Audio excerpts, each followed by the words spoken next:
Welcome to the R&R Show. Sit back and relax and enjoy the best little sports show ever. I'm your host, Michael Roope, and this is my co-host, William Rumsey. Hello, William. Hooday. We are joined by a former linebacker for the Cincinnati Bengals, Kevin Walker. Kevin, thanks for joining the show today. My pleasure. Good to see you guys. Yeah, well, we thought it was a good opportunity to get you to come on our show with the Bengals making a long, deep playoff run now into the Super Bowl. Obviously, a lot of things were on Bengal Nation's mind with the quote-unquote Bo Jackson curse. With you actually being the guy that tackled Bo Jackson and ended his career. Talk a little bit about that play and the curse. Well, I'll tell you, first and foremost, it's nice to be out and about in public without a bulletproof vest on, so. But I tell you, it's a long time in coming. But I tell you, it was really fun. It was a lot of excitement and energy. And I think it couldn't be any more appropriate than to have it happen against the Raiders. So it's good to have that curse put behind us. And it's really a good thing happening here in Cincinnati, and just happy for the city, happy for the team. It's long overdue. Have you followed the Bengals since your career ended back, what was it, 92? Yeah, 92. Yep. So have you followed the Bengals since then? Yeah, absolutely. Made my home here, so I reside here in Cincinnati, and so I've always been a Bengals fan and followed the team. Absolutely. Now, as far as talk a little bit, you kind of touched on that briefly there. It's good to show your face. Did you get any pushback after that tackle? Was there any hate mail coming your way, or how did that play out? Well, that's the ironic thing about the whole scenario. It was a very basic routine play, at the time of the tackle, which was obviously, pretty uneventful. Mm-hmm. I actually thought he fell on the football, knocked the wind out of himself. He got up off the ground, walked off the field, and I saw him after the game when he was walking up the tunnel with his sons, and we chatted. He said he was sore. He'd be back next week. Obviously, things did not, turn out that way, and hadn't heard anything about it until maybe 2015. So it just all of a sudden resurfaced out of the blue, the curse and people wanting to conduct exorcisms and all kind of stuff. Now, have you ever heard from Bo Jackson since that tackle? No, I haven't been in contact with him. Hadn't had the opportunity to see him. I know he's pretty active, as I am, in NFL Players Association activities and things of that nature. But no, I certainly haven't had the opportunity to run into him. So you were a third-round pick out of Maryland coming out of college. What kind of linebacker were you? What were your strengths and weaknesses? Well, I think I was blessed with the ability to run.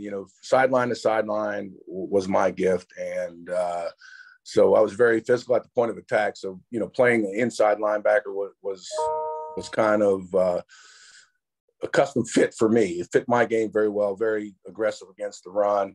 And the good thing it was an 88, because now it's a passing game, so I'm not even sure if I would have had a job. That was going to be one of my questions. How do you see yourself fitting in the schemes of today's defenses? Well, I tell you, big difference. Obviously, it's a wide open game offensively. So that game has changed tremendously. We would play, say, for instance, the Houston Oilers, come in with a run and shoot offense. That would probably be more like what we're accustomed to seeing today. A lot of, 3 and 4 wide outs, formations and that type of thing. So, back in the day, if a quarterback put, 250 yards on you, that was really not a good outing. Today, Joe Burrow can hang 500 on you. Yeah. And it's hard to believe that you would still have a job, but that's just the game has just changed, and a lot more excitement, a lot more points. So from that standpoint, certainly it's been a very significant difference. Now, do you see, obviously you were a part of some really good glory years teams there. I think you played from 88 to 92. So that was a really good period for the Cincinnati Bengals, always in the hunt. Do you see any parallels between your teams during that time, especially the Super Bowl team compared to this team? Well, I think there's a lot of parallels. I mean, first and foremost, you need, good leadership, solid leadership. And, Boomer Esiason, phenomenal leader, great quarterback, and I think Joe Burrow brings a lot of those same attributes. And he's just a winner. He knows how to win. He gets the guys behind him. I think he's got some phenomenal tools. Obviously, solid running back. You got great wide receivers. Jamar Chase, phenomenal. I mean, the weapons that they have that they could bring forth, I tell you, it's exciting and fun to watch. But, they're in every game. Obviously, what they've accomplished here the last 3 weeks clearly shows you the upside of how good this team can really be, given the age that they are right now. I mean, there's some young guys. I mean, they're not doing this with seasoned veterans. You know what I'm saying? So it's exciting. Can you talk a little bit about this team's current linebacking core? Logan Wilson, Jermaine Pratt. Can you talk about those guys and their strengths? Well, they first and foremost, they can run. I like Logan Wilson a lot. I mean, he's a very solid player. Defense has really stepped up last several weeks. I mean, I think the second half defense, I think it's been with 3 points, or did we have a shutout? We might have had a shutout by in the second half against Kansas City. I'm not sure. Did we give up 3 points? Yeah. 3 points. Yep. Yeah. So, against a strong offensive unit and a guy like Patrick Mahomes to hold him to 3 points and a half of football, I tell you, that's no small feat. So I think they're very solid. They're getting the job done. They played very well. I know that Derrick Henry was not perhaps 100%, but even at 80%, he's better than most in the league. Yeah. And they did a heck of a job shutting him down. That's for sure. And talking about guys like Derrick Henry, I think I know the answer to this. What would the best running back you ever played against or tried to tackle, would that have been Bo Jackson or any other former NFL players?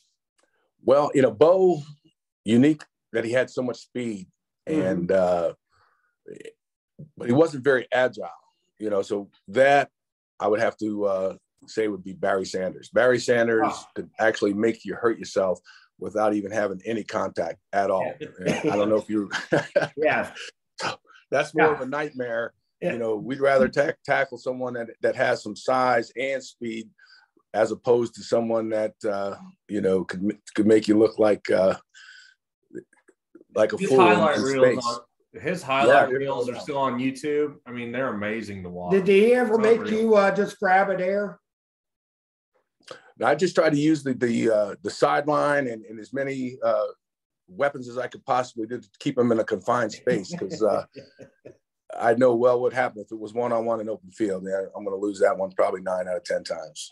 Absolutely. I know you, William had touched base that obviously came out of Maryland.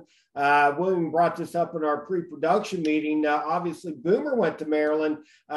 Did your paths cross or during your Maryland time? I actually met Boomer on my recruiting visit when I went down to Maryland, before my freshman year. So Boomer's rookie season here in Cincinnati was actually my freshman year at the University of Maryland. So our paths did not cross until, after I was drafted. And that's when we, were introduced. He actually, I think, I stayed at his house. And so when I came in town, so we had an opportunity to build our relationship and whatnot. But, Maryland did have some good quarterbacks to follow Boomer. We had Frank Reich and then Stan Galball and Neil O'Donnell. So we had some guys that to throw that pigskin as well. Yeah. What was I always like to ask, what was your draft process like? Did you know the Bengals were interested or? No clue whatsoever. that was in out of right field. As things went on that draft day, I thought actually I was going to go to Kansas City Chiefs, believe it or not. Oh, wow. So that's yeah. Yeah, we always find that interesting. We've had some former Bengal players on over these past few weeks, and most of those answers are out in left field. Like they had no clue that they were on the Bengals radar, and it sounds like you're the same. So that's kind of neat how they have that, the little peekaboo during the draft process. Is that typical for most teams? Well, I don't know, how it goes. Obviously, before then, this is my first opportunity, but, I have not followed it that closely. But the conversations and stuff that I had on draft day was, we're going to draft you in the second round. coming from Kansas City, and then also, San Diego Chargers. Then I get a call from Kansas City and say, well, we got this guy. We're going to trade our draft choice and go get this guy named Neil Smith in the first round. So, okay. Yeah. So I would say things worked out pretty well. They said, okay, hopefully you're still around in third round. And the Bengals came up with their pick, and that was it.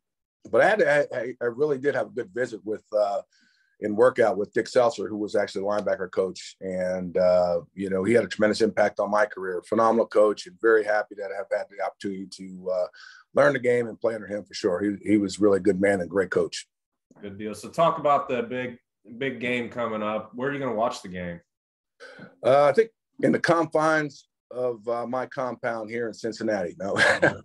Very nice. We're just going to watch it with some family and friends, enjoy it.